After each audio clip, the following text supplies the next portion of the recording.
What's going on, folks? This is Coach Marcus, Pro Fan Talk, and we are still here in the Angel Reese, Caitlin Clark aftermath. Had a couple things that happened. You got people insert themselves in the conversation, a la RG3. Then Ryan Clark had something to say about that. Hell, I even had something to say about that. But you got a lot of people saying a lot of different things. The main thing I can say, the one common theme that real basketball people continue to say is that, yes, it was a basketball play and just keep it basketball and leave all of the other bullshit out. That's what people tend to be, they're having a hard time with. Leaving the other nonsense out of it and just keeping it about basketball. I'm going over some things, just looking at some of the content that's been created and some of the clickbait and some of the stuff like that. And it's getting so far over the top now, it's not even funny. I like to think that I try to keep it 100. I try to keep it real, whether I'm, one perspective or another. And when people give me feedback, listen, you ain't got to agree with me, but just be respectful. I'll take your point of view, and I'll agree with you, and maybe I won't. But some people are getting so far out of bounds. I had a couple people in the comments call me names, all of that type of stuff, because it's not all one-sided with Angel or all one-sided with Caitlin Clark.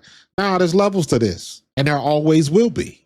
But the first thing is, if you're going to comment about this, I don't care where you are on the internet, and you can look at a lot of the content that's being created right now, and you can tell who actually watches the games and who watches the highlights so they can comment. They watch a particular piece and then they make their commentary or their content about that. They don't watch the game. They don't have the entire context. So they're operating on a limited aspect of knowledge. They didn't watch the whole thing. You got to watch the whole game. If you're going to create content about this stuff, watch the damn games, not just the 20-second clip out of foul and then you want to go ham on the 20 seconds you saw. Watch the game. That's the problem. All of these people that call themselves fans and all of these people that everybody else is calling Caitlin Clark fans or Angel Reese fans, they're not fans. They're not even watching the damn games. You cannot, nor will you ever be able to stop the people from saying what they say on the internet. You cannot do that. You cannot put that toothpaste back in the tube. WNBA releases a statement. By the way, I just looked before I started recording this video and I could not find that statement on their website. Now, it might be there, but it is not in a place where it's easily accessible. I ended up typing it in and Googling it and taking an image shot from Google. I could not find the statement on their website. The following statement is from the WNBA regarding yesterday's game in Indianapolis. The WNBA strongly condemns racism, hate, discrimination in all forms. They have no place in our league or in our society. We are aware of the allegations and are looking into the matter. What are you looking at? The allegations, at least from what I've heard, if there's something different, let me know. But they said that the Indiana fans were making the monkey sounds. And I questioned that. I made a video the other day when I questioned. I was like, there's a lot of things you can do as fans in the crowd. Monkey sounds is not one of them. A 9-5 will maintain the basketball. Now, then I see the video. Now, again, I'm taking the video for what it's worth. I don't know if that's what they heard or not, but apparently it is a fan or a group of fans who sit close to the broadcast booth, close to the floor, that do this yodeling sound or whatever. And it sounds like nothing I've ever heard. It damn sure don't sound like a monkey. But in any case, if that's what they thought they heard and they ran with it. And again, I say this again, I said it yesterday. Sometimes you got to stop and just look for a minute. Do some homework. Try to use some common sense instead of the immediate reaction. That's what we getting a lot now. But that definitely didn't sound like no monkeys. But if she got upset because she missed the free throw and all of that type of stuff, you got to deal with that. And I hope it doesn't end up like this. And I hope Angel Reese didn't paint herself in the corner, Because now the question is, the next time she gets fouled hard, it most likely won't be from Caitlin Clark. Is she going to have that same type of energy? Is she going to be ready to jump up and scrap? What if it's Kiki Iriafen? What if it's Alyssa Thomas? What if it's Sonia Citron? What if it's Brittany Griner? What if it's Jonquel Jones? Is she going to have the same energy? Because everybody has agreed that this was a basketball play. And most people that I've seen all agree they didn't have a problem with her reaction. Your team is losing by 14 at the time. You get a hard foul and you a little heated about it. That's basketball. That's what everybody says. You know what's crazy if Cheryl Swoops is making sense. A double standard, because that type of shit happens in the NBA all the time. And when it happens in the WNBA, everybody's like, oh my gosh, did you see that? Yeah. Well, they don't like each other. Yeah. They probably don't. It's a whole lot of players I didn't like. Cheryl Swoops is using common sense, and it's basketball. So if it's a basketball play, Cheryl Swoops agreed that it was a flagrant. The other people on Gil's Arena didn't necessarily, Kenyon Martin didn't think it was a flagrant, but that's okay. They both agreed that it was a basketball play. So if it's a basketball play, the question can be asked, why is she getting so heated up? Why did she have to take it to the nth degree where she taking off her, trying to pull up her shirt and all of that type of stuff? The first part of it, fine.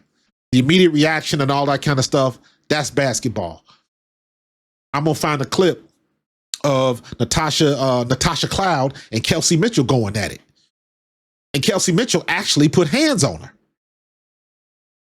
So you know the difference when you see it. The first reaction from Angel Reese, no problem.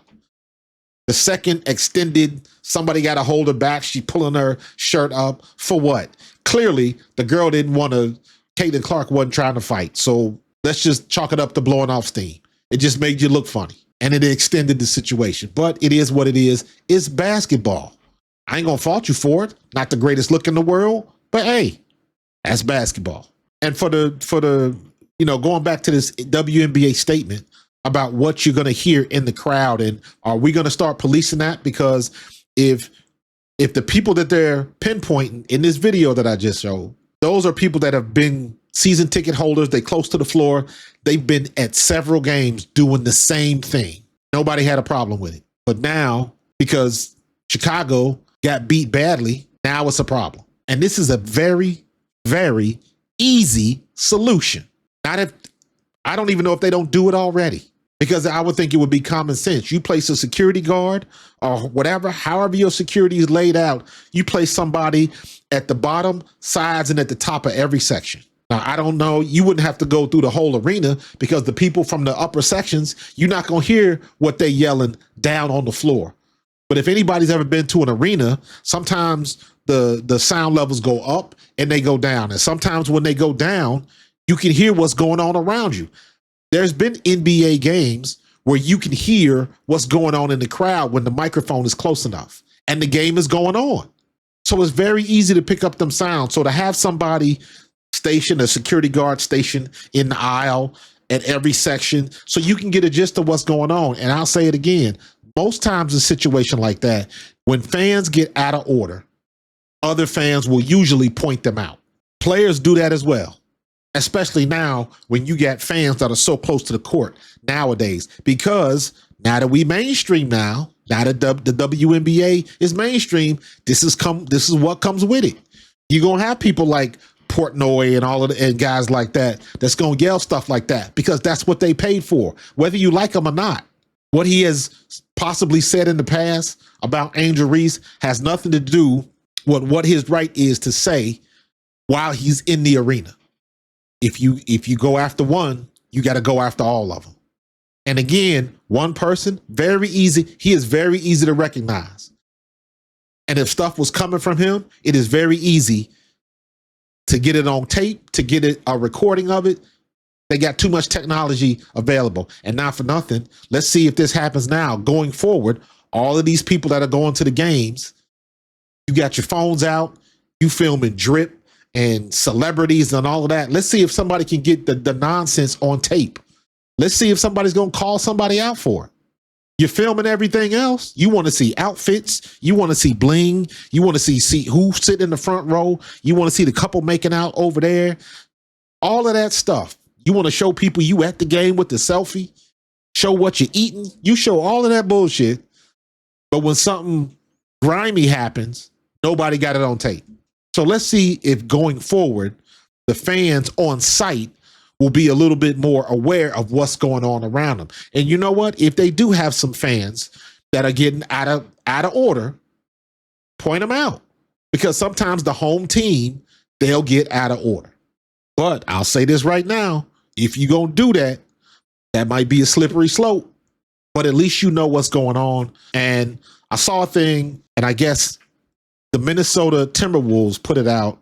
So apparently the Minnesota Timberwolves kicked out a fan that was being unruly and going crossing the line. And they put a statement out after they kicked the dude out. So they had already taken action and was letting everybody know. They didn't put out a statement talking about we are aware of the allegations and we are looking into the matter. There's really nothing to look into, because I guarantee you, if Chicago had won that game, or it would have at least been a close game, I don't think this happens. And not for nothing. Let's go back to the play. Let's go back to the play real quick. If the refs do their job and called a foul on Angel Reese for pushing Natasha Howard, it doesn't get to this. It doesn't get to this. So once again, it can come back on the refs not doing their job. And I understand in the course of a game, you're going to skip a couple of calls. That was obvious. She two-hand pushed the girl and then got the rebound, which caused an effect, which left Caitlin Clark like, you're not going to call that? That was started the whole thing. So not for nothing, you could blame this on the refs. So now we talking about these bum-ass refs again. Now the refs are affecting how the game's outcome. And now one thing leads to another. Now you got all of this stuff to worry about. Call the game the way it's supposed to be called. If you see a foul, call the damn foul. We back to this nonsense again with these horrible refs. And they letting things go. And there's times where you can let them play. That's not one of them. Not under the basket when you get a two-hand shove when the girl clearly is about to get the rebound. Pushes her out the way, Angel gets the rebound. But you know what? Good on Angel, because if they're not calling it, keep doing it until they call it. But the refs, again, they got to keep control of these games. And whatever they're going to do, at least be consistent with it. So a lot of BS. A lot of BS. So Monty Jones made a good point. And I watched his podcast and I listened to him. And he was talking about how much he hates both sides of it. The internet is a generally terrible place, but with this league, it's an insufferable place. A horribly insufferable place that's only going to get more insufferable because Caitlin Clark is only going to get way better. And if she gets way better, then the people who like her get more insufferable, and the people who don't, whoo, man, that's tough.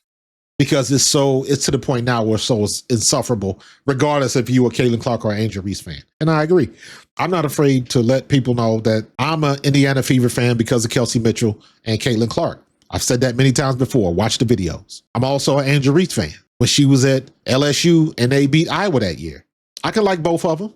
I ain't got no problem with that. And if folks want to call you names because you like Caitlin and all that kind of stuff, hey, I'm good at just letting it go. I'm good at ignoring folks. And you know, the greatest invention known to man is the on-off switch. But people get so in their feelings now, whether you Caitlin Clark or Angel Reese, whatever camp you are in, people are having a hard time keeping it about basketball.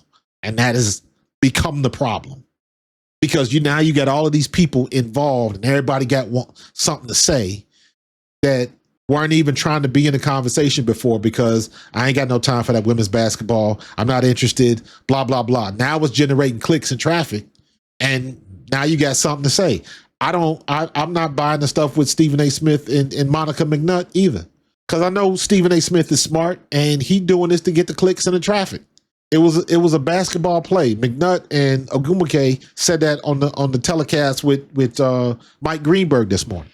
The basketball play. What else do you want? But everybody's making it. They taking it to another level, and it doesn't need to go there. So, but I'll end it with this. I was watching the Club 520 podcast.